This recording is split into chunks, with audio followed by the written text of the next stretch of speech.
he's the longest serving prime minister in Israeli history at this point.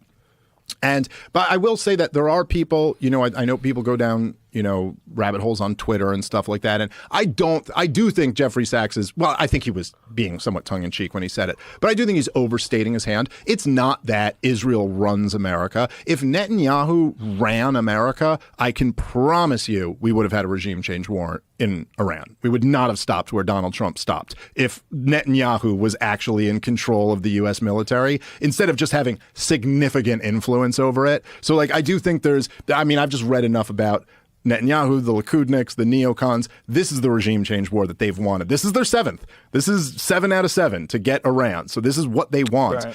And if you actually even look at the war itself, it was when Trump, it was before and after Trump dropped the bunker busters on their nuclear sites, Israel just started bombing regime targets.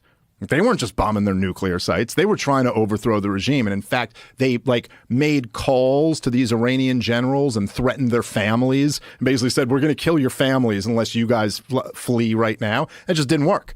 They weren't going to do that. And then once that didn't work, they were kind of and then Iran gave Trump an out.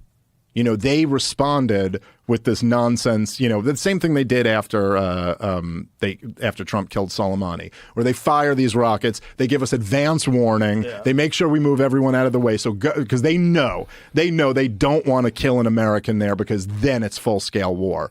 But, if they hadn't, it's so funny because we put all of this in the mullah's hands. And if they had just decided, which every military analyst concludes, they can touch Americans in the region, they didn't. Had they, this would have been and I think that was the goal. I think that was Netanyahu's goal of it, was to provoke that response that would have led to a regime change war. And it didn't work. And Trump, to his credit, his instinct is to de-escalate these things when he can, but also to Trump's fault, never should have gotten in the thing to begin with.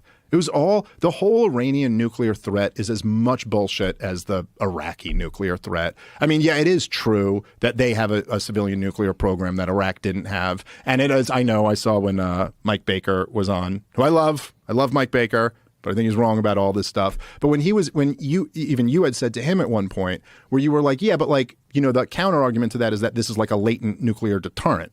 Is the idea, not that they're developing a nuclear weapon.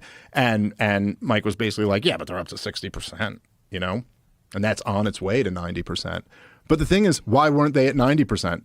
They didn't have to stop at 60%. They mastered the fuel cycle and they figured out all this technology a long time ago. They could have enriched up to weapons grade. Why did they stop at 60%? And why did they then enter negotiations with the United States of America about the level to which they were enriching uranium?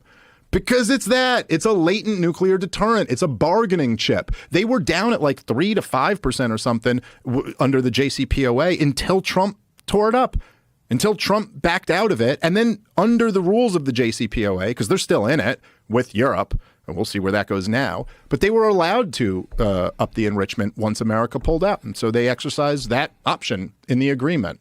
And the idea that they were there was the annual threat assessment had come out just a few months before the war, and Tulsi Gabbard signed her name at the bottom of it and then testified before Congress, and it's clear as day. She turned around and acted like people were misrepresenting it, but they weren't. It was clear as day. Anyone can read it for themselves. She said Iran has not made the political decision to pursue a nuclear weapon yet, let alone have achieved it or gotten one.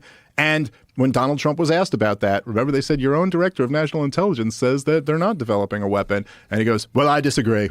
Have you ever seen I'm sure you have, the compilation of Netanyahu over the years saying how close Iran is to getting a nuclear weapon? Yeah, it's great. Have you seen, there's other compilations of him too, where he's just guaranteeing, all his guarantees.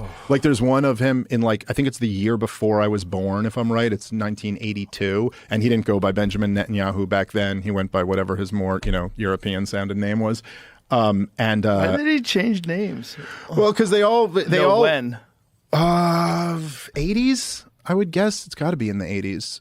He was Netanyahu by the 90s. But in the 80s, they were still calling him whatever. I can't remember his previous name. Why did he change his name? Well, they all kind of, because the whole thing, Joe, is that they're all, Israel was a European, construct. They were made by a bunch of Europeans who came over and created Israel. But then they have to claim that they're the true Semitic people. Is it true that genetic testing is outlawed there? I believe that is true.